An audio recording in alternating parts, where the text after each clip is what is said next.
Welcome back to another episode of Spiritual Teachers Podcast. With me today is a dear friend and sister. Uh, Her name is Monica King. Monica is a medicine woman, a certified holistic body worker, a mother of two children, and an advocate for children. Monica, welcome on. Hey, what's up? So good to see you. It's great to see you too. I'm super excited for this podcast, and Monica was part of my ayahuasca journey, and that'll be one of the things I think we'll talk about today. And some of the other topics we may talk about is Monica's awakening journey, star children, and navigating the world around them, shadow work, holistic body work, sound healing, divorce and the journey of forgiveness, and listening to the sacred yes and intuition. So, Mm. Monica, we would love to hear about how it all started for you, how the awakening journey all evolved for you. Ooh, amazing. Well, I guess we'll just go in swinging. So, yeah, I'll start back. I mean, because I like to always give a little bit of context to what led up to, the awakening and the journey and finding my path and all of it. I mean, all of it is connected, but it really starts back, from childhood for everyone, really. But yeah, I want to speak first to both of my parents and say that I love them very much, that they are incredible human beings, and I would not be where I am without them. And that, I understand now as an adult, which I didn't understand as a child, right? When you're a child, you're just kind of in it, you know. Mhm. But Yeah, when you're an adult, you can kind of have that bird's eye view and understand that they were really just doing the best that they could, given where they were coming from, right? I mean, it goes generation after generation after generation. And I really feel like right now, a lot of our generation are being called to break those curses, those traumas, the generational things. And big that's time. what I'm doing here. Yeah. So it goes way back. And so without like sounding like I'm throwing my parents under the bus, but it was a less than nurturing environment to grow up in. Hmm. My mother, we come from my whole entire family really like alcoholics, addicts, that kind of thing. My mother and father were right there too. Um, yeah, so it was a lot as a child to grow up in that environment, and then to have all the real life things on top of that. My nervous system was super shot. I had lifelong insomnia. I mean, I just remember laying there as a child and just like watching the moon like completely go, and just Oh, struggling in school after with that, and not really knowing what else to do, and then following lead as I got into my adult life and started drinking, started doing drugs, and like, ooh, that was nice, like nice to not feel, yeah, right. Like numbing is where the path that I was on, and I it was actually the day that I found out that I was pregnant with my mm, first son. My entire life shifted. I felt every like cell in my body was just like, whoa, wait a minute. I had to really, it felt like there was an actual shift in the universe when I read that test. And I was just like looking at this, like, wow, like I had this overwhelming feeling of like love and like immense joy for this being in my body. And then all of a sudden I'm like, oh my God, I have to like stop all the things I'm doing right away, right?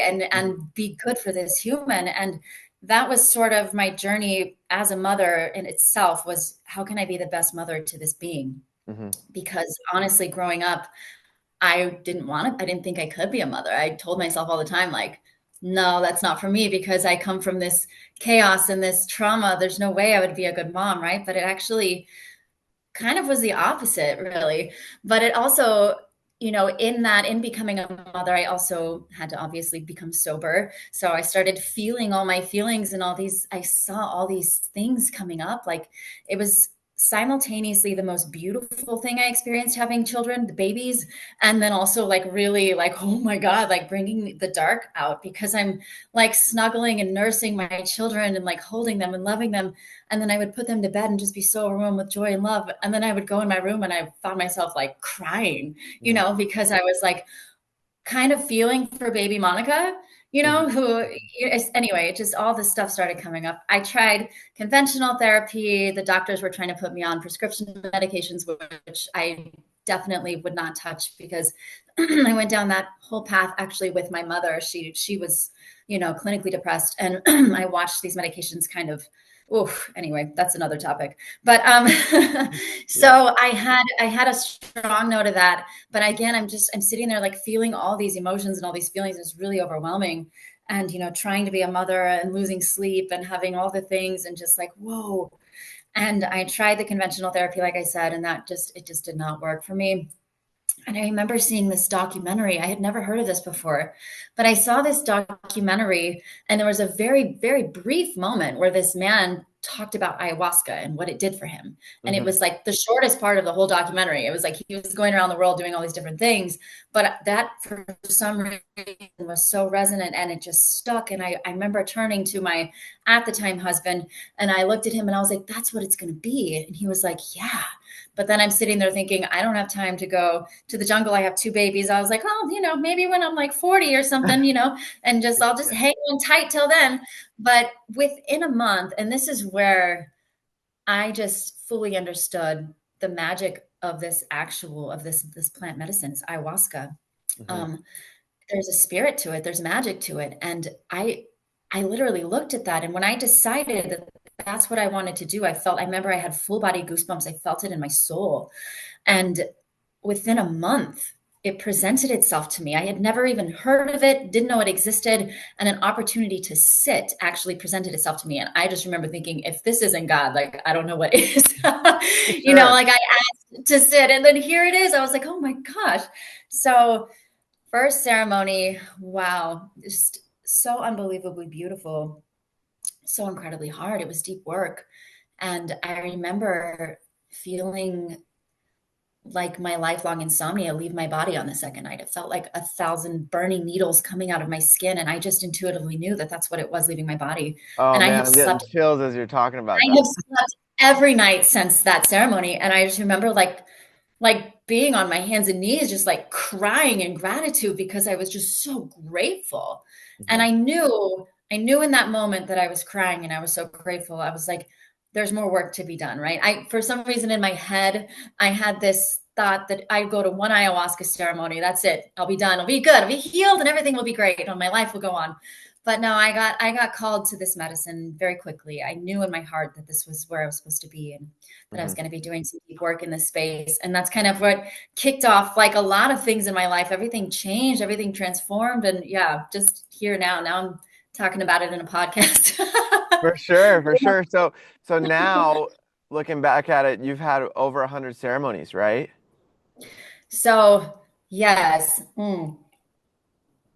And that's not for everybody. I just want to like put some emphasis on that. This medicine very much called me in and I became of service in the space in a way that was very beautiful, very healing for me, and it was a beautiful work. And yes, when did we sit? Was it like 5, 6 years ago now?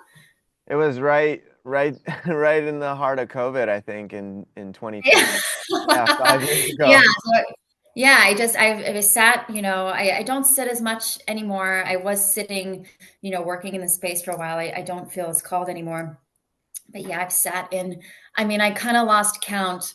And I remember it was like I was counting every ceremony. And then when I got to about the upper 60s, I kind of was like, oh no, I don't remember the number. Oh my gosh, I have to. And then I was like, who cares? Right, Like right. it doesn't matter. Actually, it really doesn't matter. But I remember like up until that point, like every ceremony, it was so important to know what number I was on. And now I'm like, Yeah. yeah, I could guess close to 100-ish ceremonies, yes, that I've sat in. So Yeah, yeah, it's a that's powerful. I mean, so you were called to be like a guardian in the space, right? yeah. Hmm. I was doing a lot of things in the space, but yes, Guardian was one of them. Yeah, taking care of all the people that I love in the space, and it was a beautiful, beautiful experience for sure. Yeah, and for those people that don't know, ayahuasca is a plant medicine from the jungle, from the Amazon, traditionally in Peru, Colombia, Brazil. Those are the main three countries, I believe, right? Yeah, And it is an entheogen, so it has different effects on every person, and it's a really for those ready. it's a really powerful way to look at those shadows that you were mentioning and to really dive into those deeper aspects of self. And then there's this opening that for some people happens. It seems like when a lot of that dark shadow work is cleared out, it can happen in different ways. There's different purges that happen for people, right? Yeah. Oh, there's all different ways to purge in ayahuasca. Absolutely. Yeah, yeah, and Yeah.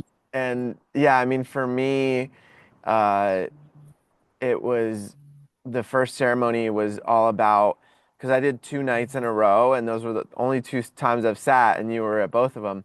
And I remember, I don't know if you remember this, but there was, for me, the medicine came on really quickly the second night, and it Mhm. was to the point where there was a song that the shaman was playing, and it was like a song that was catered to like by doctors and different things where they were specifically creating different binaural beats and different sounds depending on Yeah. where the medicine was in the hypothalamus and the pituitary when it was where it was supposed to be traveling in the body, right?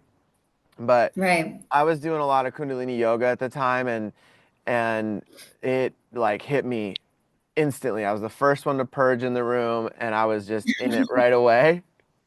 And I remember uh, how I opened my eyes and after I purged, and I just saw the speakers releasing subtitles into the air.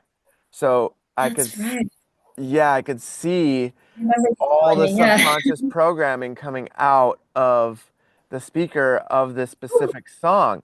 And I remember Yeah. being like, whoa, this is not okay. I don't consent to all this programming. It was all really negative stuff. I don't remember what exactly it said now. I had written some of it down in my journal, but it was really intense, like really negative stuff coming out. And Mm. I remember saying like out loud, like, I don't consent to this. I don't want to, this is not okay. And so the shaman was like, you can't be screaming out like that, you know?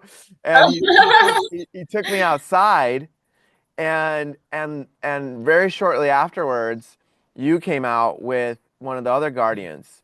And I remember like feeling what you were experiencing and it was really deep and you were doing some really deep like healing of the planet, it felt like. And I remember I had this like flower of life glass jug with water from Mount Shasta that I had brought, and I was like, give her some of that. Like that'll really help her. And I remember one of my buddies went and got it and gave it to you, and um, it seemed like later on you expressed that after we talked after the ceremony, you were like, that really helped me. So it So was much. I was sitting there like, I need water. I need water. And I was so afraid to ask for water. And then yeah, it was amazing. it was really interesting because it was like I could feel in that space what you were like needing and what was like what would help you, you know? Yeah. And it was like it was really interesting because I didn't feel that with other people in the ceremony, at least Mm. not at that moment. And maybe it's because we both came out outside at the same time, you know, whatever it Yeah. was, but it was like that soul recognition too. Like I had known you in previous lifetimes and we had Sure. done certain, work together back then. And so it was really powerful to witness you. It was like you were like on the earth and just like praying for the earth and sending healing energy to the planet. It was really, really beautiful. Yeah. Do you It was a remember that? really Yeah, it was a really, really wild ceremony for me. I remember telling, I was like, please make it stop. I was like, I'm never drinking ayahuasca ever again. I was like, what, fuck this. Like, so what happened was I got hit with everybody's stuff all at once. I felt it all come into my body, just one after the other. And I was like sitting there and I was like, and I was so overwhelmed. I was like, "Oh my God, it was too much," and I didn't know what to do with it. And she tried taking me to like different places. This beautiful woman just like walking me around, and I'm like, "No, this isn't it. Like, that's not it." And then there was this spot on the earth, and I was like, "Right here." And I don't know what it was, but it was like I was like, "It has to be right here." And I sat on the earth, and she was like, "Are you sure you want to sit there?" I found out later it's because I was sitting on like a mountain of ants, but I know, but that's where I wanted to sit. So I sat there and I remember all the energy. What I found out, I remember feeling so very big and so very small all in the same moment, in that space where I was taking all of everybody's stuff that they couldn't handle. And then I was putting it into the earth. And while I was putting that energy into the earth, I had to ground, I had to put my hands onto the earth. While I was healing that, it was simultaneously healing me and healing the earth all at the same time. And I was just like, holy shit, like this is bigger than me. This is bigger than like, like this is a collective. So when you're sitting there saying you're feeling like the telepathic things, it's like because ayahuasca really helps show us that we are one. You Hmm. will literally feel what other people are feeling in the space. You will purge for them if they can't handle it. Like I did all of that work for so long. And it's a really beautiful space to do that work collectively and to heal for the ascension and the healing of our planet. So it's yeah, it was a magical ceremony. I remember I was like, I'm never doing it again. And then by the end of the night, I was holding my cup like, could you please give me some more, please? Now I know what to do. So I never missed the second cup or the third Yeah. Yeah, anymore.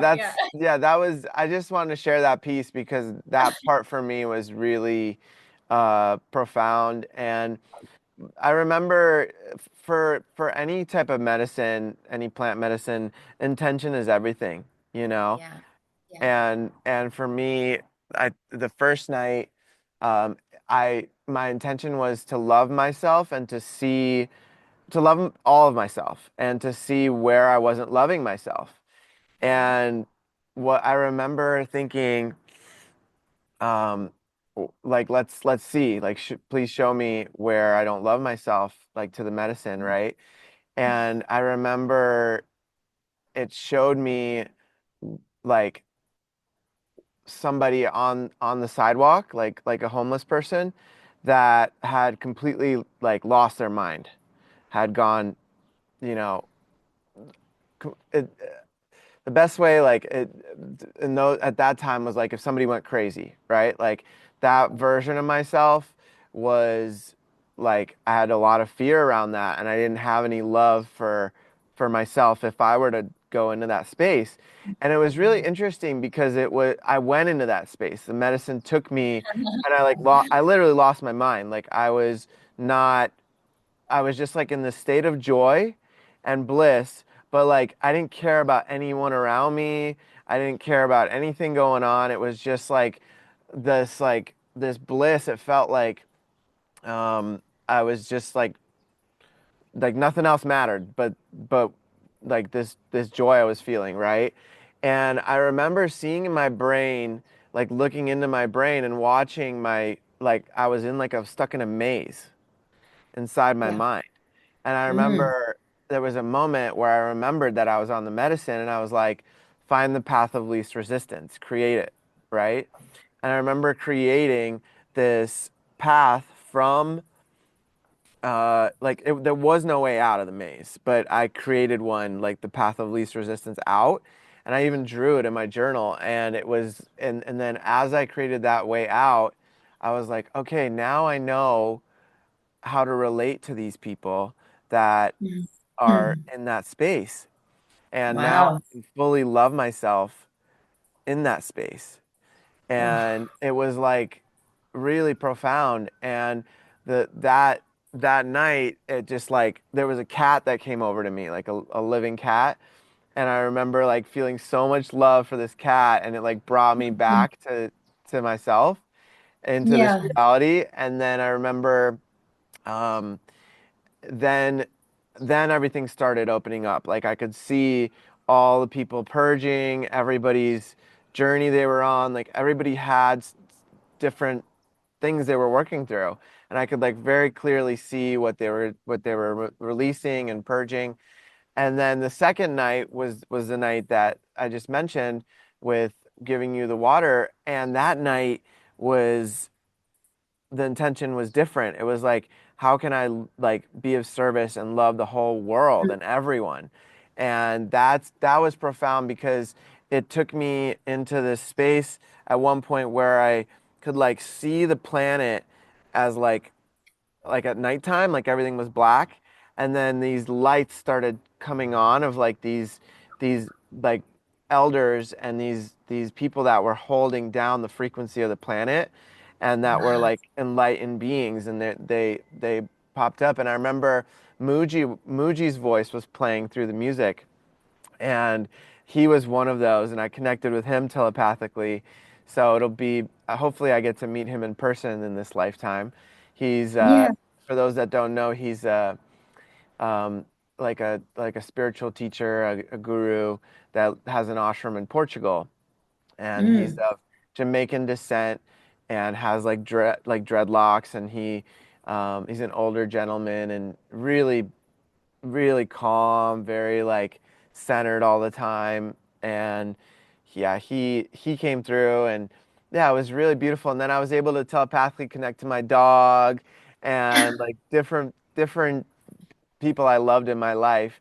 But Yeah. like to rewind it, the the beginning of it all was like clearing and purging and forgiving my ex-girlfriend at the Mm. time, and like releasing all I was able to feel everything that she felt in all those Mhm. moments when she would be upset, and like things that I would do just being me, not intending to trigger or activate her, but just like seeing her experience and all that, and Right. like for like crying so much, and like clearing and like asking for forgiveness, and finding forgiveness for myself, and all that really opened up the rest of the experiences. So Right. yeah, I would love to hear what were some of your most profound journeys or Ooh, most profound like takeaways. I know there's a lot, but like okay. any that Well, come to mind. yeah, I mean, let me start by saying, anyone listening, like when you're talking about these types of medicines and stuff, it's really hard to put into words. Like, we can talk about, oh, I telepathically connected with my dog, but like, unless you're there and you're like feeling that telepathic connection, it's kind of hard to understand. So, For sure. one person's journey can set you right. Like, I remember I turned into my dog in a ceremony. I was like, what the heck? But it was like really compassionate, beautiful experience. And like this medicine, it will do exactly that to you. It will show you connection.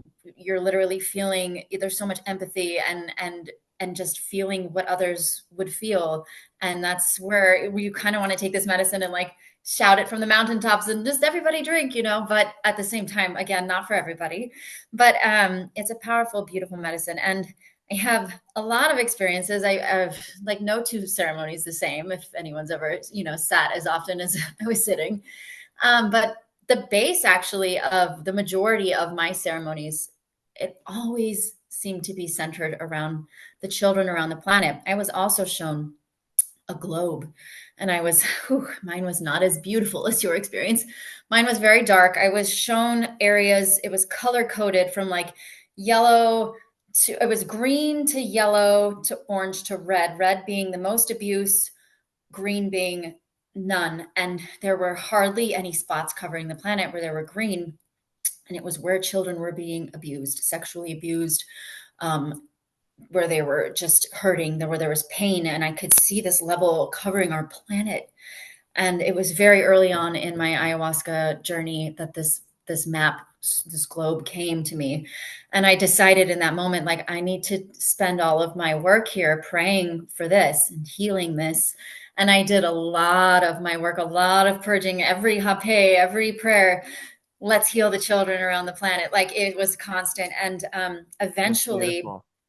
I know, eventually, like it's deep work. I mean, I would literally be sitting there and have to like feel what a single person like had gone through, a child, and like the what it did to their bodies, what it did to their souls and their spirits. And I was just like, oh my gosh.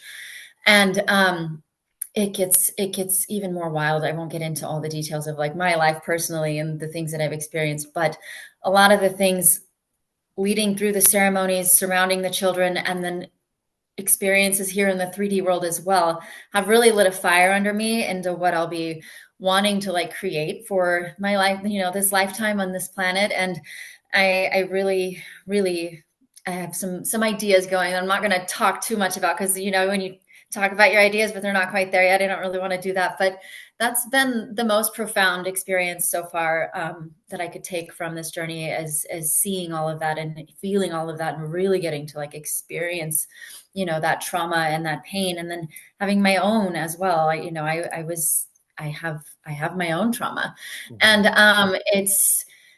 it's been a beautiful way to navigate this planet here, because I really do feel like sexual abuse in particular is something that really gets swept under the rug, or it gets just kind of like, gosh, here we go.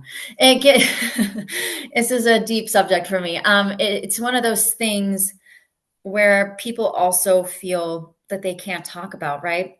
Hmm. I had a situation. It was actually recent. It was just over in December. I was at a client's house, and it was in a situation that felt really uncomfortable for me. Hmm. It felt dangerous. My body didn't feel safe. And this person was trying to convince me that, like, you're not in a relationship. I'm not in a relationship. We should just, and I was just like, I felt very stuck. I felt very scared. And in that moment, I had a moment where I was like, maybe if I just give in to this, it won't be so bad. And Mm. that's when I realized why I was there. Because at first I was like, why am I here? And then I realized it was to receive that download that if I would have done that, then I would have been complacent in it. But my heart and soul still would have been going through that trauma. And this is what happens actually with a lot of children and things like that, where, the groomer or the predator is kind of, you know, hey, like, we should do this. And, it doesn't always have to be a violent story. And most of the time, it's actually not. But then when that child is complacent, then they hold guilt and shame, and they're not able to talk about it because they think that it's their fault, Hmm. right? They Yeah. carry that in their life, and then they grow up, and then they become the addicts or the people who continue to do this type of thing. And really, ooh, I get goosebumps. But Ooh. this is a dark, taking it to a dark place. But also, something that's so important that needs to be talked about is, I sat in this space and was, feeling all these things, and I'm like, oh my God, how do we stop the predators? How do we stop them? How do we stop the adults from doing this to our children? And I was like, you know what? We don't. We can't. The truth is that we can't do that. But what we can do is create a space for children to heal and to speak, Hmm. right? And that's where I want to be working, is to create a safe space for children to come and kind of normalize it, because really this is the real epidemic of our planet. This is happening all the time. I mean, I've literally sat in a ceremony where every single person in the room was healing sexual trauma.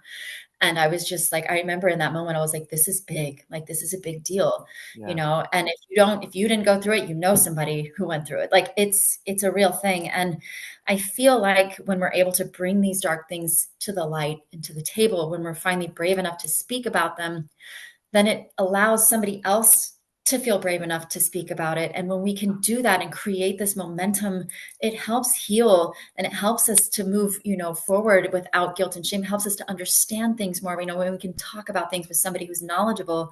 And that's my goal, here, in this lifetime, is to help in that way, in any way that I can. And That's yeah, it's just really, that's that's a really big mission, and it's really, really beautiful because it's a huge, it's a huge business. It's a huge, like, that there's so much of this happening around the world, yeah, and it's all quote unquote underground. And like yeah, I remember reading some statistics, like there's billions and billions of dollars in that, in like that yeah. particular. Industry, but even worse, like, it's happening in our schools, in our churches, in our dojos, and Yeah. where the children go Yeah. is kind of where the predators tend to magnetize towards, and it's just what it is. And I, from a personal experience, also witnessed something that lit a fire in me. I watched something happen to somebody that I love, and because this child would not speak to authorities and give every detail, they let it go. And they won't do anything about it. Oh, well. So it's like these things don't even get reported. So it's like the numbers are way high, but they're so much higher than they're even, and it's unfortunate the way our school systems are and the way everything is being run right now is not really working in favor of our children. Yeah. Yeah. But yeah, it's a big mission. Like you said, it's a really big mission. And I also think that it just takes somebody brave enough to step up and be like, hey, let's do this. And I really could feel that there would be just an army of parents behind me, like For sure. to help this. Everybody wants to be able to drop their child off and know that their kid is safe, and For there should sure. be, yeah, and not every predator is going to be, a registered sex offender. They can do background checks, but I feel like we need better protocols. If somebody's going to be working around our children, like we need somebody on campus who is like in depth able to really, speak to this person and see how they are and psychologically. And I don't know, I'm sure there will be leaks and stuff, but it's like we've got to do better. Whatever it is, we've got to do better. Yeah, I just saw an image in my mind of like having some sort of counseling or a group at different schools, or like after school, like Yeah. something like that would be really transformational and really powerful, even if it's just, starting it out with the parents, like meeting with the parents and being like, okay, we want to start this thing and we want to, really create a safe space Yeah. for the kids and then for the parents to also Yes. share and Yeah. express and I think that would be really, really powerful. I mean, It's very, there's a lot of ways to go about it, but something like yeah. that where Yeah. I have a like lot of ideas. normalizing it, right? Exactly. Normalizing it, being like, oh my gosh, let's talk about this because we need to. And yeah, and also educating parents, right? Educating parents like signs to look for and things to look for because children, like I said, they don't come to you with this stuff. It's very rare if it ever even happens. I think like the age was something like it's really high before people even want to come out and talk about this stuff that has happened to them, and unless you're going to therapy and your therapist kind of like knows, like you're not really able to express it. And so, yeah, teaching parents, things to look for, ways to talk to your children, and, just they give you like little cues. They give you little signs with little things that they say or things that they do, like, mom, please don't send me to school today. Okay, let's drop in with this child and, what's going on, Hmm. you know, and why don't you want to go to school today? Right. If it's not that, it's bullying, but it's like there's something going on in your child's life instead of being like, no, Charlie, you tie your shoes. We're getting on the bus. We're going to school right now. Like, let's drop in with our kids more. Let's really like come down to their level because they have a lot going on today, like so Mm. much more than we did, right? I feel Yeah. like there's like, yeah, it's social media and I just, all the things. I'm so glad that we didn't have to deal with I that. know. I know. It's Nowadays, I feel like you have to like bribe your kids to go outside. And for us, it was like we really had to be like pulled back in, like hmm. so Right. it's shifted. We're in a different time and we're trying to navigate new things. So yeah, to educate parents and in this new way of living and try to like coexist in a more balanced way, I think is really important. With your two children now uh being like almost teenagers, are you um are you noticing that bullying and things like that are better than when we were growing up? Because when I was growing up, it was pretty rampant.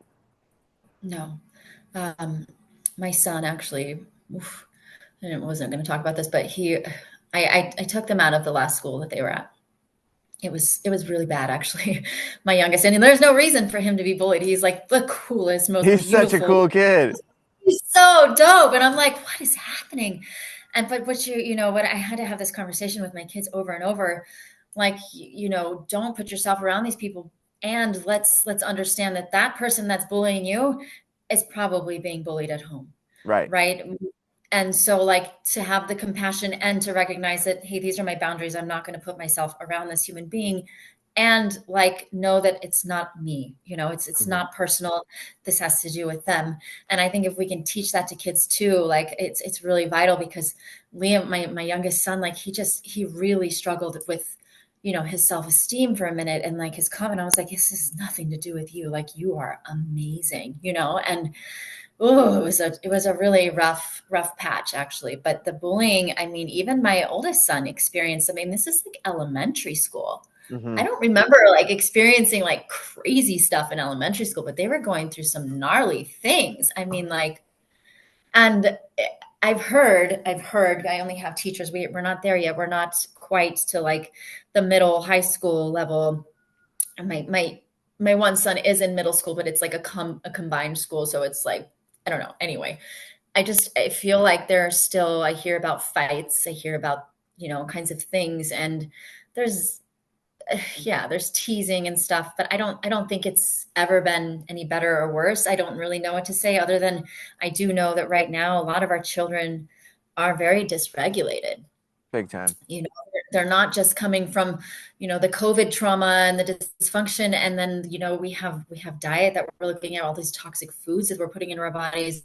Screen time is elevated by it's just so much now, and all of them combined into a small child's body, like it's really like they don't really have like a chance, like we're really like kind of robbing them of a lot of the beauty of childhood, which is just like freedom and da da da. They're in their bodies and they're just like meh, like Yeah. all these different energies and all these things that are, yeah, like holy moly, overstimulated, and that's one of the things I do want to teach in my program as well, is to teach children how to self-heal, right? Hmm. Like how to regulate their nervous systems, because their nervous systems are just whoosh right now. And to be able to teach them, like, maybe like a small breath work, a child appropriate breath work, or a grounding, or even like meditation. I know we're not allowed to Meditation, I was use that gonna like in say.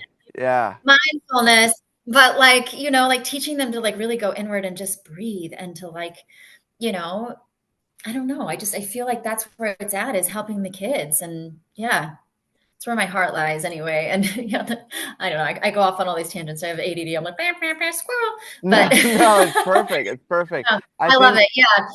I think yoga and meditation, if those were incorporated into Mhm. schools, the kids could really learn how to regulate Right. themselves and how to Yeah. deal with more difficult situations. Like I, in other countries, I know yoga is like offered like a gym class, like Yeah. it's just like part of like the warm up in in gym class, and it can there can be this transition into that very seamlessly, as long Yeah. as people saw how beneficial that would be for the kids and for everyone involved. Like if the staff was doing yoga and meditation too, like Oh that would help my a God. Could you lot. Yeah. imagine? Yeah. And to talk to that, because I've been to the schools, I've been to the districts, and like tried to, how can we implement this? I'm a sound healer. Can I bring sound healing into schools? Can we bring that?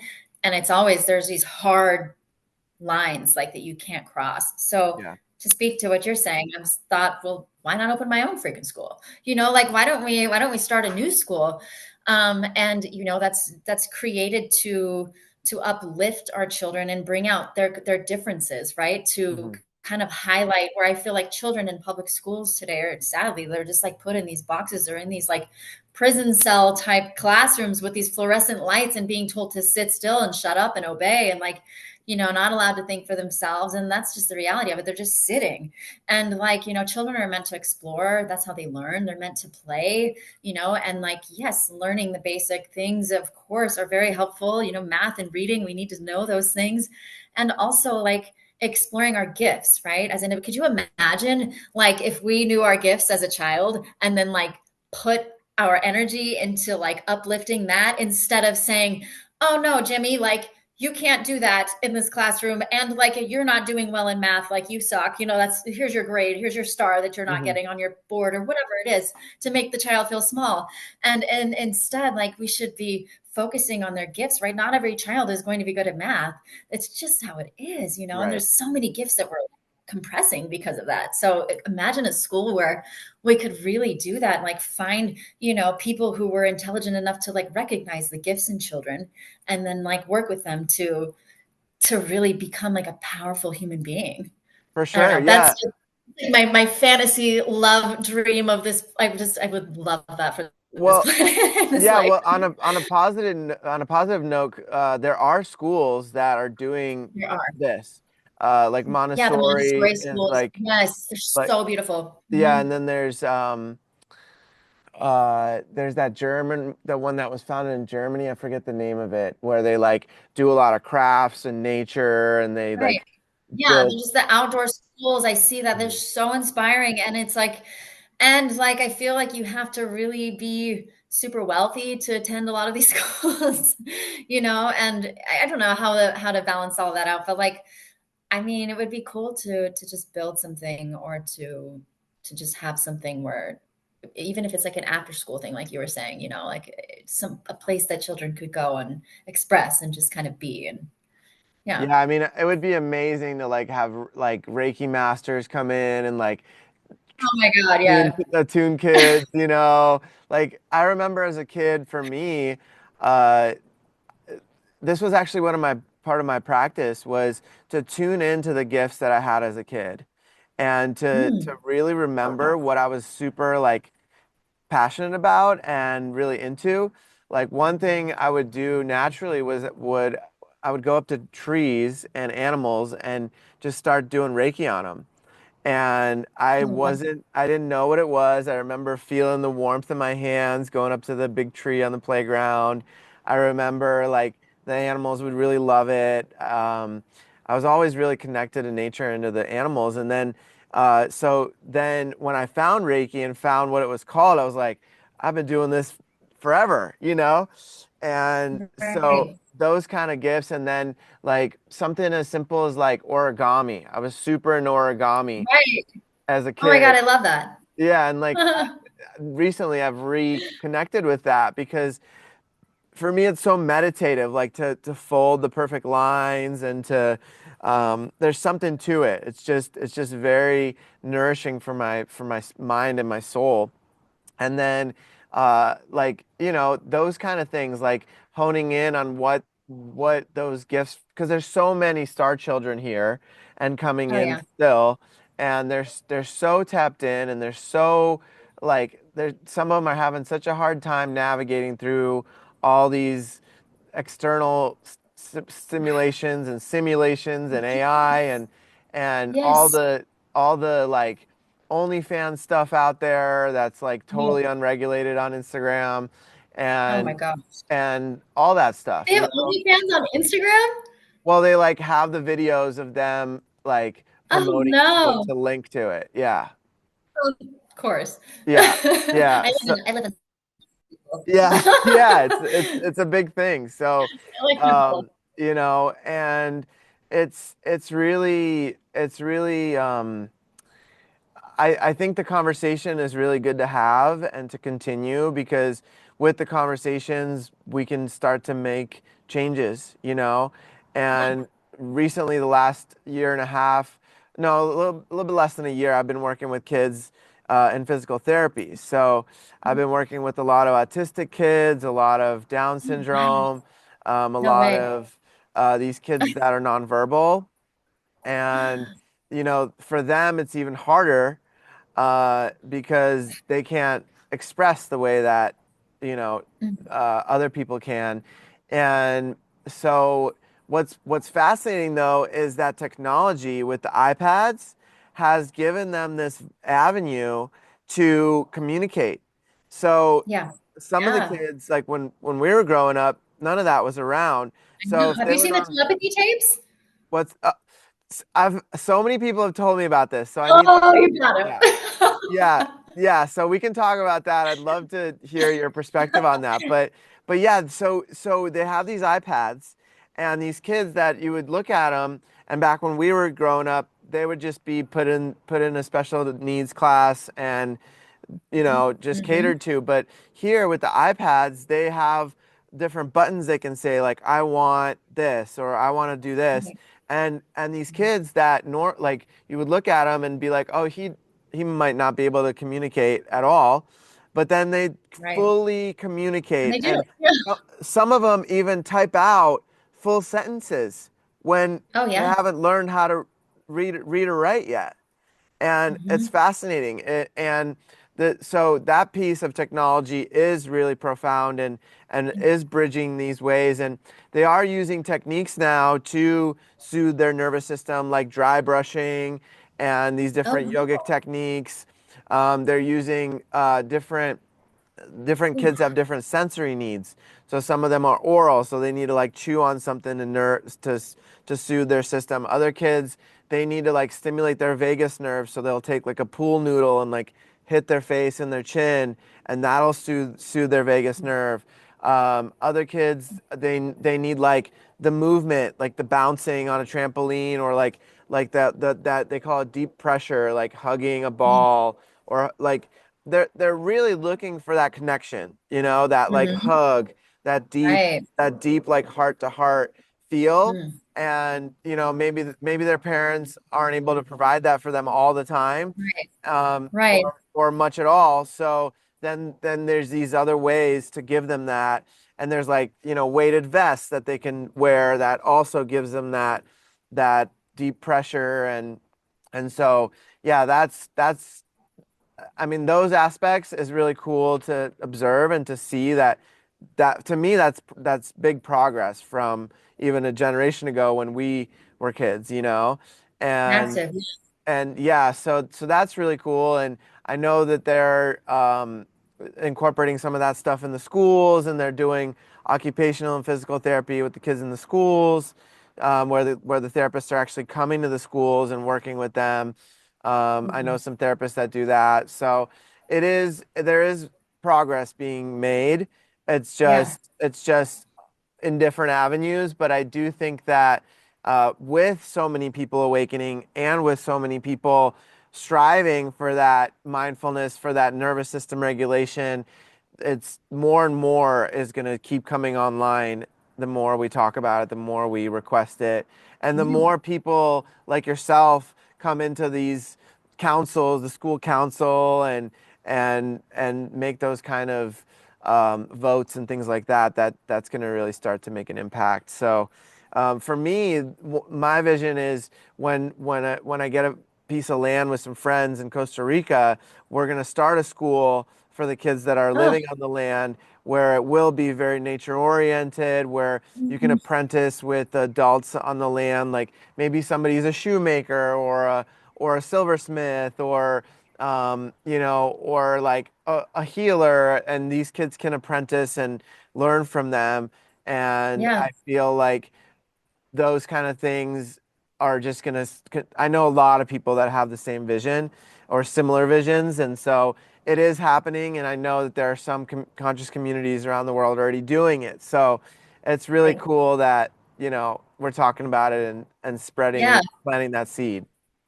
Yeah, it's really fascinating to me too that you're bringing up the children on the spectrum. This is actually a really big piece of something that I'm not quite talking about yet, but something that I'm going to be working on, and I can't wait to drop in with you about that. Maybe another episode, but just because it's still in creation and all of that stuff. But For sure. yeah, to create a space to teach parents, right? It's not just parents of sexual abuse victims, it's parents with children with autism, it's parents with foster kids, it's parents who are in these, like, what the fuck do I do? Like, and to help educate them, because they are dealing with a child on a different frequency in a different way. And we're trying to navigate it as best we can, but I think our generation, yeah, we want to do better, right, than our parents kind of did. And that's kind of how it goes. That's how evolution works. We want to grow. We want to be better, and it's nothing like, oh, like, well, back in my day, we didn't have the, it's like, that's great that that worked for you. But like, also we want to keep evolving and keep healing and do better. So yeah, to teach in that way, and to just thank you for what you're doing and holding space for children in that way. That's so beautiful. And oh my gosh, I can't wait to drop in with you more about that. But yeah, there's so many like you said, there's so many people awakening with all these, we all have these visions. We all have this passion to make the world a better place, right? Like For we're sure. seeing it. And we're like, this isn't actually sustainable anymore. So It's not working anymore, we got guys. to Come do something on. about We're not it this training the way. kids to go work in a coal mine and sit, work in a No, factory. we're not So soldiers. No thanks. Yeah. yeah, we're doing a whole different perspective. But that aspect of the school system, the history of it, like it's still run like it was way back in the day, where the kids were being trained to be these very subservient, very obeying citizens Yes. that Yes. are going to be great factory workers Yeah. for To prepare for them to Ford sit and in for all these and things, make you know? things.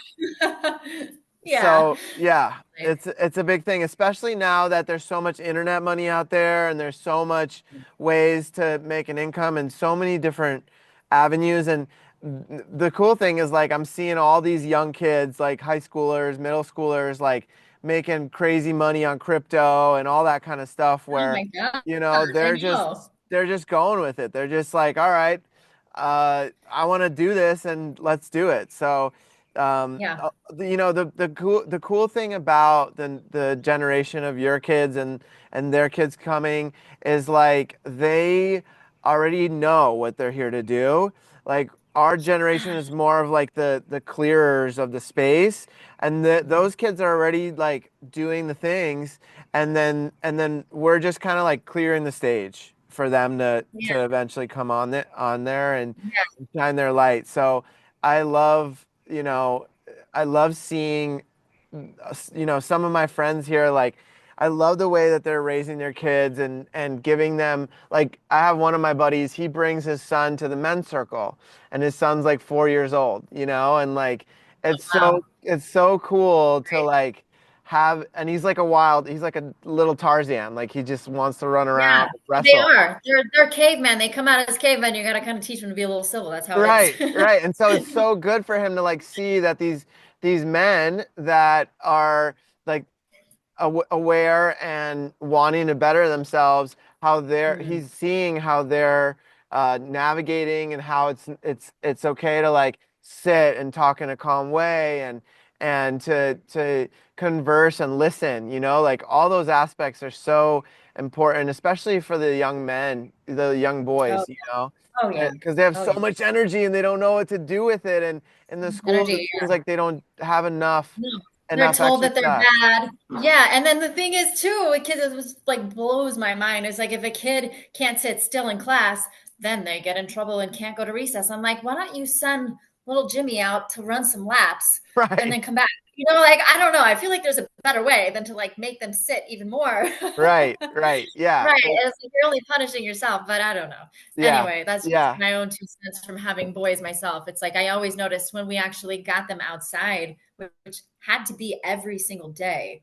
Otherwise, it was more for me, right? Hmm. Like get them outside, let them run, let them get dirty and play. And Yeah, then they come in and they're like, you yeah, know, yeah, otherwise they climb everything in your house and they're gonna, you know what I mean? Like yeah, that's just how it is. yeah, yeah, for Mm. sure. And yeah, so I would love to hear your perspective on the telepathy tapes and Oh, what like like for yeah, let's start just like with the bare bones for the listeners not familiar with it, and then grow from there. so I'm actually not super familiar with that. I only listened to one episode with a couple of my girlfriends, but Okay. it was just like holy smokes! Like I mean, my jaw was on the floor. These children are operating at a different frequency, and a lot of society has looked at somebody with autism or on the spectrum as maybe like down here, when really they're like up here. Big Like time. their brains are just operating different frequency. And like, so again, like I was talking about the schools to be able to like tap into like their gifts, and to like see this, you find the ways that soothe them. Yes. And also teach them how to regulate. This is for all children, right? Teaching children how to regulate their nervous systems. And, it's mind blowing to me that these children, they were actually able to like to communicate telepathically and like I won't get too much into it because, like I said, I only listened to the one episode, and but it was really beautiful to hear that, there were ways that they were able to start communicating. Like you were saying, they were using like the iPads and the things, and they were communicating these full things, and these parents were just like in tears because they had no idea, Hmm. all of this like lived inside their child. And, Hmm. I personally have a friend. I have a friend who had a son who was diagnosed autistic, and she went down the dark rabbit hole of, like vaccination and all the things like that. And she detoxed her kid who was nonverbal. He was drooling. He was like, like hurting himself. Like he was free. And it was for like years. And she did a heavy metal detox, a chelation therapy, and, healed him with holistic foods and things like Wow. that. And I've had conversations with this boy. You would never know he was even on the spectrum. Wow. And I'm not saying that that's like going to be the case for everybody, but to understand too that like we have all these like toxins in our bodies, and like, that some children are so sensitive. My children are sensitive. Hmm. And like, you know, to be able to like remove some of that is also very helpful, Yeah. in a really big way. And, being mindful of what they consume, what they eat, what they watch, all the things that affect their frequency, because especially when you're operating at that high frequency like that, it's actually even more vital and more important that you are so careful about what goes into or onto your body. Okay, so we we're talking about how the parents would really benefit from being educated on ways Yeah, to help the kids and how to absolutely. navigate. And yeah, so the in the telepathy tapes, what were they actually, they were talking about this actual telepathy the kids were Yeah, having, right? they were actually weren't using the technology. I mean, they were able to communicate with the technology, but in the tapes and in the findings, they were like studies from, I don't remember when they were from, but like what I gathered was that they were actually tapping into their children's like ESP gifts, like psychic abilities and things like that, which these children are operating at such a high frequency that that's what they have. Hmm. And yeah, so again, I would love to dive into it more. I don't know as much about it as I would like to know, but it was super fascinating to me. Yeah.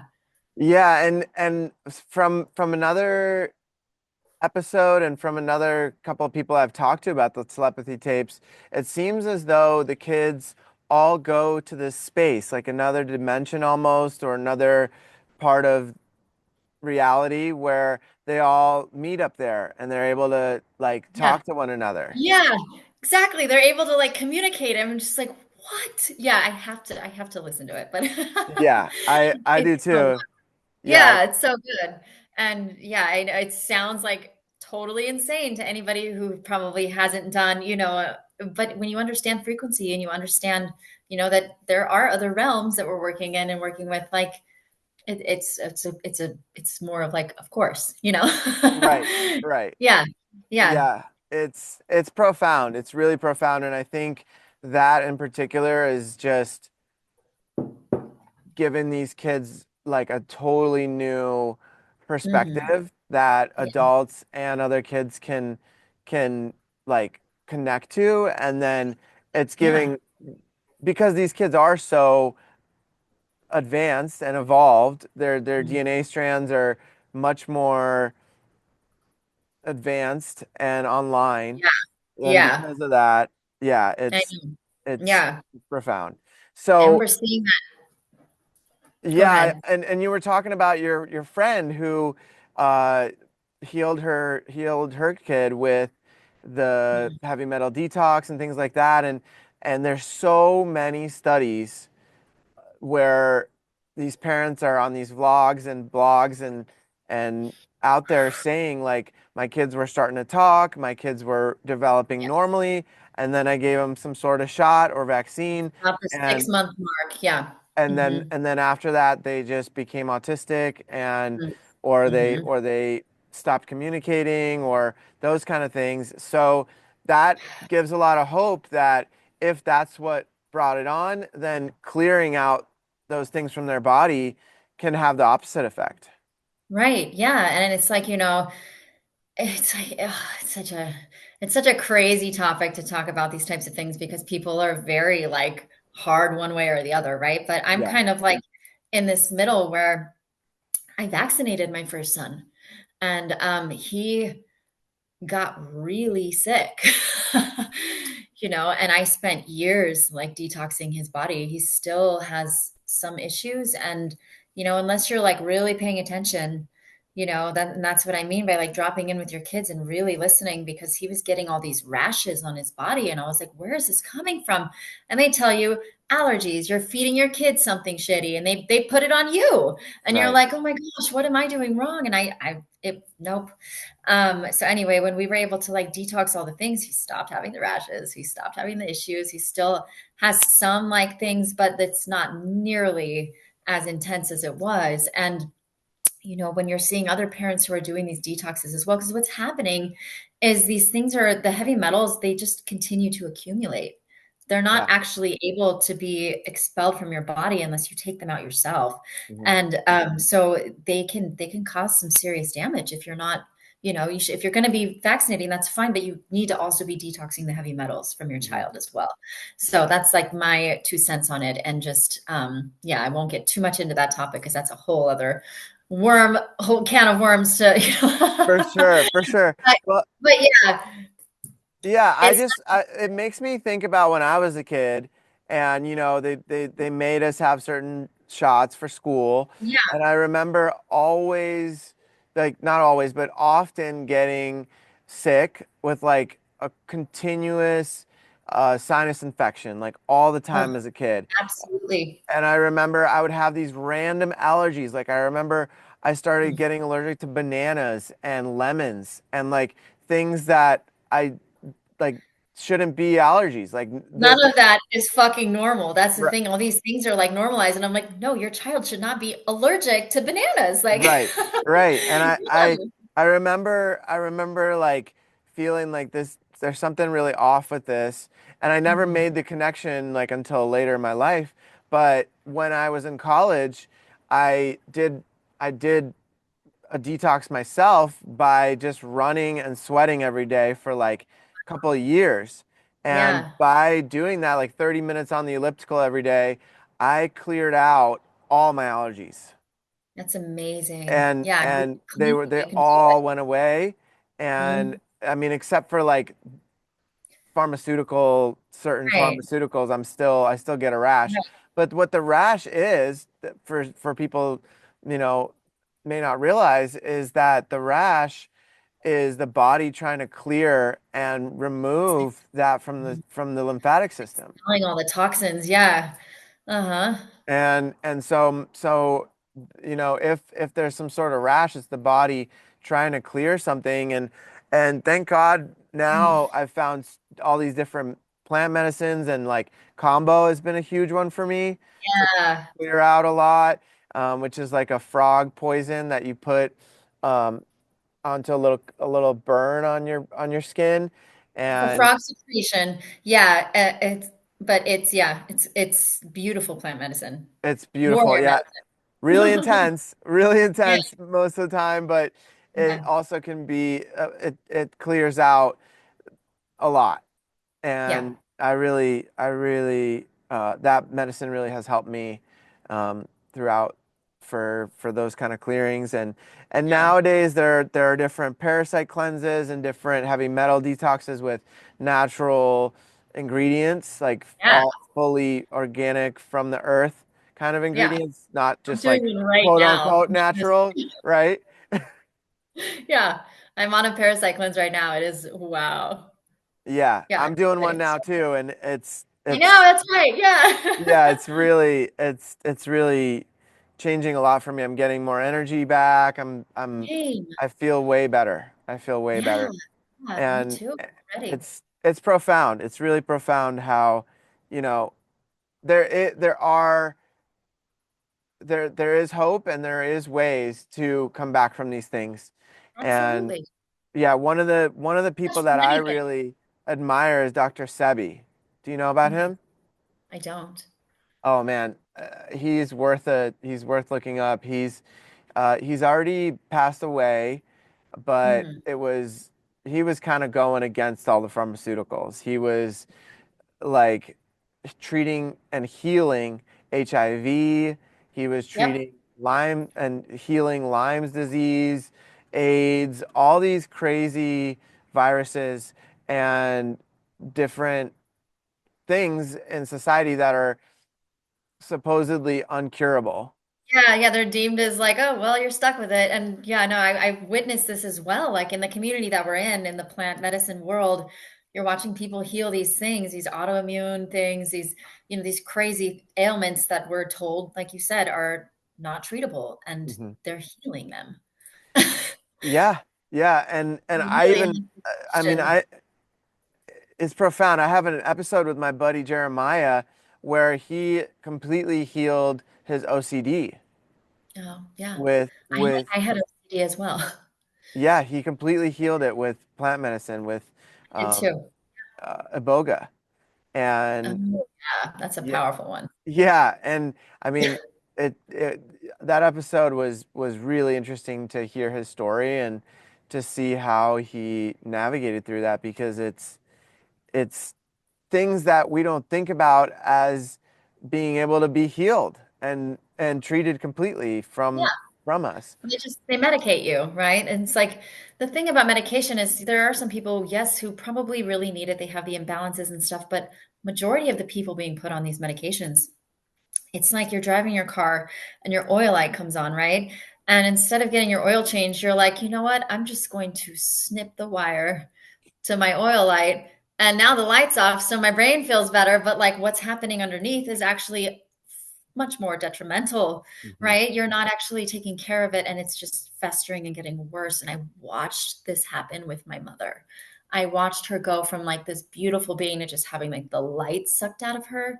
And she tried to take her life a few times. And I know it was the medication because it wasn't her, it was never her. And like Mhm.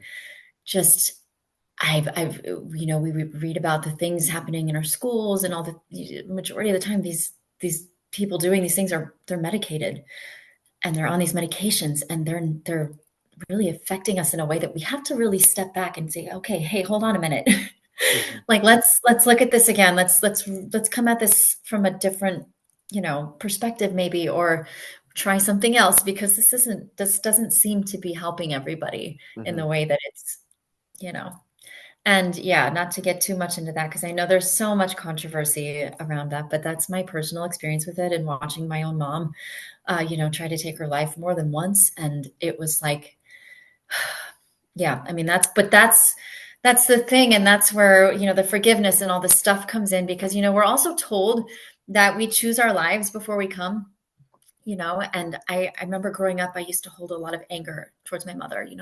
She would drink all the time and she would take these medications and she was just like, ugh, like it was really challenging growing up with her. There was a lot of abuse there and a lot of neglect and just a lot of things. And she was just like barely hanging on though, right? Like she's Mhm. holding on for dear life. And, so when I grew up and I understood that this is, she chose to do all of this so that I could choose differently on my path. And I Exactly. really strongly, firmly believe that. I think that she chose this life and like hell on earth to be trapped in this way so that I could see that and step back and be like, you know what? I'm going to heal that shit. I'm here to break that. This we're done with this. This is Mhm. not working for our generation. It's not working for my family line anymore. And yeah, I don't want to do that anymore. So yeah. But yeah, that's where a lot of the forgiveness came for me. It was just realizing that my parents were really just doing, they were doing the hard work. Yeah. Really hard work. And, and that I'm here to break the pattern, which is also hard work. And so Mhm. that way our children can have a better life, and like I said, it's evolution. We want to be better. We want to continue to grow. For sure. For sure. Yeah. And it also makes me uh, think about a different topic, which maybe you can speak on in that space of the ayahuasca and it kind of ties in some of these things where in moments of trauma and in moments of really intense stress um, and these kind of things the soul can like leave the body in those moments, especially sexual trauma and things like that. And then it opens up this this like little energy for entities to come and Mhm. attach. Yes. And so, you know, even like different medications, they all carry a spirit with them. Yes. And Thank you. and I had and so literally. I'm really curious on your experience with that, with seeing, sitting in so many ayahuasca journeys and like seeing different people clearing these things from them. And like I know when I sat, I could see these dark beings sitting See them behind too. people. Yeah. Yeah. I could see them in it, even not in a ceremony. I've been pretty tapped in since I was like a child. Mhm. I've seen things and just been like, what's wrong with me? Like I had no idea. Now that I'm in this world, I know that that's just my frequency and part of my gift, actually. But I was at my mom's house, actually, and I was laying on the couch, and this was before I did medicine, and I was, insomniac, and she gave me one of her sleeping pills. And I was like, well, I guess I'll try it because it was like my third night of not sleeping. And so I tried it, and in that evening, I literally saw this dark being like across the room. And I was like, oh my gosh, like I'm awake and I'm aware, but I was like half in this like dream state because of this medication. And then like I would like try to go to bed and I would open my eyes and it was like a little bit closer. And I was like, oh my gosh. And I was like, what is happening? And so then I start going into that super low vibration where I'm like panicking, full of fear and all the things. And then it's like in my face. And I saw its face. I saw like it's like it was an entity that I just was like, wow, this is real and this is like here. And I know that it was part of like that medication and like that lower frequency and that vibration. And I was like kind of like pulling that in. And I think that when I was drinking a lot of alcohol as well, like that's the same type of thing. You're allowing yourself to open up to these darker entities and these spirits that are like sucking onto like these low vibrational, beings because they like don't have anywhere else to go. And yeah, I'm super grateful. That's one of the more things I'm really grateful for is kind of clearing all of that on my journey, but also being witness to other me watching these things. It's like it's just it's magical. It's so healing, and like to watch these things fall away and to watch people continue to raise in their vibration where these things can't actually like attach to you anymore is a very freeing, very beautiful place to be. Yeah, yeah. I love that you mentioned that because during that second night of my ayahuasca journey, I remember being in such an ecstatic place of unconditional love that Mhm. like I could feel that like I couldn't see any of those entities anymore, and it was just this like overwhelming love that like nothing could permeate. And Yeah. Yeah. I really could sense how love is the highest frequency and Yes. literally nothing can penetrate that when we're up there and in Yeah. that space. It was really profound to go from seeing these entities to like fully being like in like the Shipibo patterns all around, and which is like these designs that the Shipibo pattern people use on their art from Peru. Right. And Yeah. literally the whole room was lit up with different colors in these Shipibo Oh, patterns. it's so beautiful, right? Oh my Yeah. gosh. Yeah, to be in that frequency of love after you've done the work all weekend and then you're just like, "Phew," like, like what a beautiful gift. And yeah, that's just that literally brings me to my hands and knees in like gratitude. Just I love that medicine through my soul. It's a beautiful space. Yeah, and I mean, it's I was kind of the same way as you as a kid. I would sometimes hear like a knocking in my closet, or like, I would Oh, oh yeah. wake up with something going on in the attic. I had like different um, spirits come to visit me, but Yeah. that was when I was like in middle school and I was going through a lot, like Yeah. that time is Right. really tough for Yeah, it most really kids. is. I know. And I actually would see beings. I would see things. I remember three different times when I was younger, I saw ETs standing in my doorway. And Mm, I always knew when they were coming because I would wake up and I would be like paralyzed and I'd be in my bed and I would just be sitting there and like I couldn't move. And then these beings would just like appear in my doorway and they would just stand there and stare at me. And I knew that they weren't going to hurt me, but I felt like they were like observing me. And I'm sitting there like, I have lost my mind. Like I'm like, what's wrong with me? Right. And then now, of course, I know better, but like I think they're friends. right. But yeah, but like, when you're a child, you're like, this is a lot. And I remember seeing like different spirits and like things like that. That's remember when we went into the room after the ceremony, I was like, there's something here. And that was like the Yeah. first time I had experienced that since I was a child, because you kind of turn it off, right? Hmm. Like we have if we don't tap into our gifts and like understand them, then we go into the fear and we turn it off. And so that was the first time actually I had opened that back up, since I was a child, was when we were there and I was like, there's a woman here. She was like, she was really trying to communicate something, but I was like my first time. So I was like, I don't know what to like, this is scary.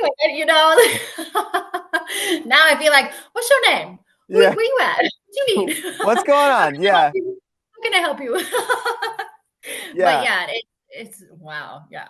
And I it's had crazy. I had an experience in Ocean Beach when I was living there for 3 months in California, and I had a roommate um, who I didn't know before I moved in. It was just like a room was available in the house, and I was like, okay, let me try it out. And what's interesting is that there's a way that the spirits can communicate through electronics. Yeah, And they do. And so for what was happening then was the electric toothbrush would go off. And so like it was only like I remember my roommate telling me at the time like, yeah, the electric toothbrush went off today during the day and it's just battery operated, right? And I was like, okay. And then I'm like, I think something's trying to communicate with you. And then we tapped into it, and it turned out that because it went off again, me and her were just like watching a show in the living room or hanging out, and the toothbrush went off. And I'm like, okay, it's time to see who it is, and let's talk to Yeah. him because it's clearly not trying to communicate to me, but I'm just like a vessel to help you communicate to them, right? And I Right. had Yeah. I had these cards at the time where you could communicate with the other realms. They were like Mm. angel cards, but Yeah. with different messages, right? And so there was like answers on the cards, like yes, or I'm going through Yeah. this, or I'm sending you love, or whatever. And so I pulled out the cards, and I'm like, I got an intuition. I was like, I think it's like somebody that has passed on, and I believe like who would want to communicate with you? And she's like, I think it's my ex-boyfriend who took his life. Oh. And I was like, wow, okay, let's talk to him. And he, through the cards, communicated to her like, none of this was your fault. Oh. This was my choice. I Yeah. I chose to do this. Like you didn't do anything to Mhm. play a role in me taking my life. And it was like really liberating for her and Yeah. really profound because after that the toothbrush stopped going off and she had a very Something. emotional release and was able to clear that. And Mm. um, so that was really profound. And so on the like opposite spectrum though, when we open up to these gifts, other really high and it all depends on our vibration. So when my Yes. vibration went up around my awakening, I actually was able to connect and actually visually see my guardian angel. Oh, wow. And I don't know if I've shared this on the podcast yet, but it was really profound. I'm laying in this dark basement at my parents' house. I was just staying there for a couple of months before I was moving, and Yeah. and I'm laying in my bed, and I see this little bright blue light in like in the other end of the room, and I'm a little like, "What's this?" Right? And it's like a Yeah. little blue orb, and I get this telepathic message like, okay, what's look up this name. And at the time I had Facebook. So I went on Facebook and I looked up this name. It was like nobody I knew, just a random name. I looked it up and the Facebook image was this book that was open and all it said on the on like both pages in big letters Ooh. was love. Oh, wow. And I was like, okay, so this being is coming with love, and Mm. like I'm getting a little bit some sort of emotions coming up around it because it was so beautiful, and so the next night I wasn't scared anymore. I knew this being was coming with love, and I actually at the time was really looking to connect with my guides and connect with the angels, and I was calling that in. And so the second night, I see the blue light again just for a brief second, but then from this blue light just opens up this Mm. majestic, Oof. like huge wings, all different colors, like rainbow, translucent, like flowing through. And then there's like this flower of life pattern, almost like this sacred geometry going through it. There's no like there's no face. It's just these big wings with this translucent um, body, and it was like a true light being. And I was Yeah. like, wow, okay. And she told me her name, and she was like, I'm your main guardian angel, and we My gosh, you got to connected. meet your guardian Yeah, angel. it was really beautiful. And I, at the time, I was going through this exploration with the twin flame journey. And I was Uh, really trying to get some more clarity on that. And it turns out that she actually is one of the main angels that works with the twin flame energy and with the twin flames. And wow. because I looked up her name on Google and it was like her name hails from like some Greek mythology and things like that, and that this angel in particular was working with twin flames and that energy, and Right. it was profound. I was like, wow, okay, and like every day now I connect with her and I send her love, and since then I've learned integrated energy therapy, which is a type of um, energetic healing that works with a team of nine angels. Yeah. And I have an episode one actually is all about this technology of integrated energy therapy working with the angels. And Whoa. I had my teachers that attuned me on that episode, but it taught me how to connect with the angels and really send love to them, and they send love to me, and then through me I can send love to everyone I love and to the planet.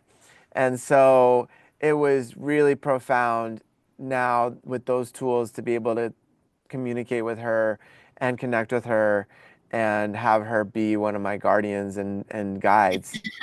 So, Yeah. have you It's had any beautiful. experiences with light beings?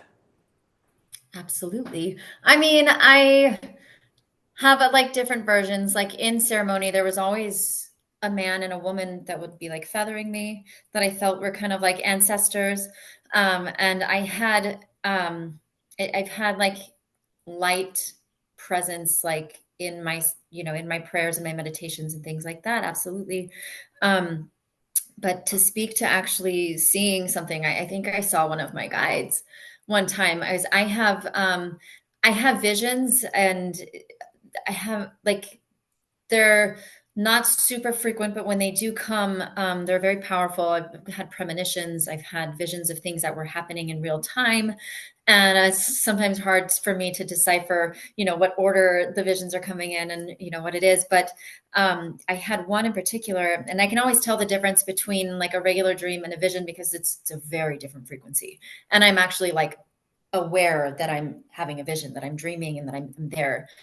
And there was one where there was this man who was taller, he was thinner, he was native, he had long black hair, and he was wearing jeans and like a tank top, and he had this like braided thing like in his hair, super handsome, like younger, and I could tell it had passed on. And this was like when all the things were going on in my house, and like there was just so much, it was just really dense. Hmm. It was a tense period, the things were happening with my sons in the schools, and I was going through a big transition of going through divorce and all the things. And this like he felt like a guardian angel to me.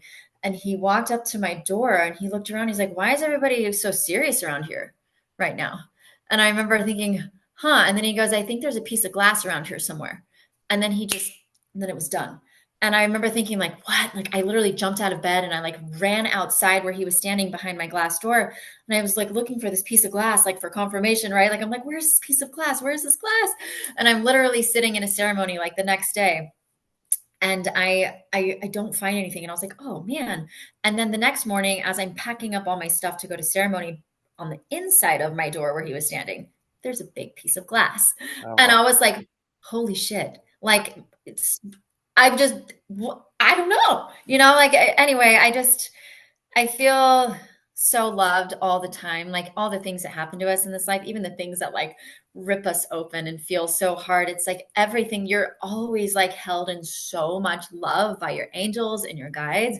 And all of it is for our evolution, for our growth, right? So that we can actually keep becoming like the best human being that we're intended to be here, and to show up and do these things like help the children and help the planet, and all the things that we're here to create, and all the dark things that I've gone through in my life, all the things my children have experienced, like have all been here to like teach me that, what I need to do, how I need to show up, and, how to do it from a more healed place, if you will. Yeah. For sure. For sure. Yeah, Yeah. it's really beautiful. And I'm curious, what do you know what that piece of glass, was there any meaning to it, or was it just to show you to clean it up? I think he was just warning me about it because I was leaving Mhm. for the weekend and one of my kids could have like stepped on it. Like it was a Mhm. big piece of glass. Mhm. And, I just threw it away. Maybe I should have kept it, but like put it on my altar. But I threw it away and I was like, oh my gosh, like because the day before when I was outside searching where he was standing, I was like, oh, kind of like meh. Like, oh, it wasn't a vision, maybe. And then when I found it the next day, I was like, there's the confirmation. And like it was so beautiful. Like just to feel that love and that protection, and to realize that we needed to like lighten things up in the house a little bit, because Mhm. everything was so serious. And I was like, we need to have more play, more fun, and more love and joy. Like we can still do that even in the dark, hard times. We can still choose joy and love and that frequency. And so it was a beautiful message. And yeah. I love that. Yeah. So I'm really curious, and for maybe people that are trying to differentiate between a dream and a vision, could Mm. you speak a little bit into that? Like, I know you mentioned it's a different frequency, but is there any way to, like, for me, I'll just give a quick example. I've had visions like just randomly throughout my day. Yeah. I'll like one time was back in 2017. I was um, just working on a patient in physical therapy, and it just like hit me. It was like time didn't exist. And I just saw this like timeline of my child that hasn't come into this reality yet, but Yeah. I saw this vision of him, and the life that he was going to have, and what he was going to look like, and all these things, and it was kind of like stood still. I saw this like whole um, timeline of his life and what he was going to be doing for the earth. And then I kind of just but it lasted like a couple of seconds in reality, but Right. it was like this whole journey I went on in a matter of seconds. And so, yeah, how do you ever receive visions like that, like when you're wide So awake? not when I'm wide awake. Mine there's three different types that I receive. So I think I'm being communicated by three different types of beings. Hmm. And when I'm being communicated by the ETs, it's a really like I get like this high pitch ringing in my ear. I'm literally like outer like I remember like it was right when I laid down, it was like poof, and then I was like thrown into I felt like I didn't even fall asleep yet. Like I was just and then I was in the vision and they were like, they sat me up and I could see my body behind me and I was like, okay. And they were like, do we have permission to show you? And I said, yes. So there always is like a granting of permission. And then I'm kind of like being shown like a projector screen. These are the premonitions. um, where different pictures will come up in different things, different scenarios, little quick clips of like video type. It looks like I'm watching a movie, Hmm. on this projector screen while this like intense high pitch ringing is happening in my ears, and my entire body feels like it's like vibrating, and I'm just sitting there like receiving. And these are the premonitions that I've seen them, that we're living in them now, like in real time. So I don't doubt them for 1 minute. And I've also had visions where it very much feels like grandmother medicine. And these visions I can tell are a different frequency because it's similar to the visions that I have in the space, and I can feel her presence, if you will. Mm. And grandmother medicine always communicates to me with her hands. I talk a lot with my hands in case anybody hasn't noticed, but like she's always, it's never verbal. It's always like, and I can always understand what she's saying, where it's like, no, yes, like, blah, blah, blah, whatever it is. Hmm. And that's how she communicates with me in my visions. So I know that it's her. And then I have other visions, which are entirely different, like the one that I explained with my guardian angel, where they're just really vibrant and fully in color. And I can feel, again, I always know that I'm in the vision.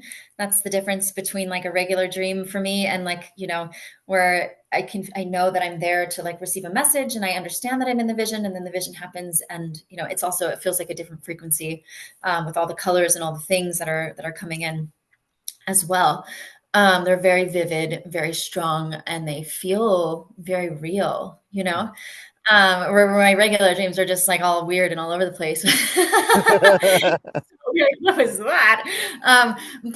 Yeah, I guess that's like, again, I feel like these types of things too are so sacred and so personal that they could be different for everybody. So I know that speaking to these types of experiences might not it's not, you're not really able to get everything across in the way that you can like hold it in your own being. But yeah, that's like the best that I could do with that, I guess. Yeah, no, that I think that brings up, some clarity around it for sure because it sounds like they're more vivid. They're very clear. There's no like um subconscious aspects or these like chaotic random events happening. It's like very clear of like, okay, this is happening and it like may feel really real probably in the experience, right? Yeah, Hmm. it feels very real. And yeah, it's been a journey with the visions and things like that, because I've also had to really sit and ask myself, okay, is this a vision, or is this like some trauma like clearing itself out too? Mm. Things like that. And but also it comes to it, every time almost every single time that I've doubted myself and done that because somebody else told me, no, that didn't happen, or no, that's not what I did, because I was being warned about something. um I would go into this space of, oh, maybe this is my trauma, Hmm. and then it would be true. Hmm. So it comes down to really just going inward all the time and just trusting our intuition, and trusting that the messages that we receive are there to help us, whether it is 100% factual. I doubt. I tend to notice that my guides and angels like to exaggerate the situation too, like let's make it extreme so you really pay attention, Hmm. but also it's there and it's real and it's teaching us. And yeah, I'm very grateful for all of it and the gift that is. Yeah. Yeah, Yeah. it's really it's interesting for me to kind of look back on my life and to see it hasn't happened very often, but when it does happen, there's just like this knowing and like this depth to it for me. Like, okay, this is something really important. Like I remember I mentioned about how eventually having the land in Costa Rica and starting a conscious community down there. And that wasn't something that I just wanted to do. It was a vision that came to me. And it was really clear. Like I could see the ocean, I could see what the houses looked like, I could see the people that were there and the certain people in my life that I knew at the time that were going to be there. And and then what was interesting was like I also had like a little bit of like, okay, was this just kind of like something I imagined? And then I remember going to see one of my friends who's very psychic, and I did a session on her, like a healing session, and she, without me sharing anything with her, she told me exactly the same vision. Yeah. Yes. I have this same experience with a psychic that I got a reading from. Do you know Cody and Tanya? Yeah, Love them so much. They got me a reading for my birthday, and it was with this blind man from England, and he wow, was incredible, right? And I didn't tell him a thing. And right. he knew about all of it. He knew about my vision, about it. He was like, "You have to do this." He was like, "You have to do this." And it was actually recently I received a vision at one of my dear friend's wedding. We had this like camp out. It was so beautiful on his land, and this land was very special. I could feel it. And when I woke up, it was like probably like 4:35 a.m. And I was awake, and I started receiving all these downloads about the next steps of what I'm going to be doing. And it was just like, I mean, it's so beautiful and so magical. So yeah, I mean, I'm here for it. I'm here for the ride. I'm so excited for all the all the light workers that are doing this work and all the things that we're going to be creating. And yeah, just my heart really, really, really lives with, helping our children and making this place better for them, because that's where we're at. Like we said before, it's not sustainable the way that we've been doing it. We've got to change some things. We've got to really look at things differently. Absolutely. So, Yeah. Monica, it's been such an honor to have you on. Yes. We covered a lot of really beautiful things, and Yeah. you're always welcome back on the podcast. And I think we could talk a lot more. Oh, for sure. Yeah, and once these visions and once these dreams come into reality, I would love to hear about all the different things that you're creating for the Absolutely. kids, and Yeah. I'd love to support in any way with that as Yeah. well. I have a feeling we're going to be doing something, at some point together. So thank you so much for having me. Oh my gosh, my first podcast. Right.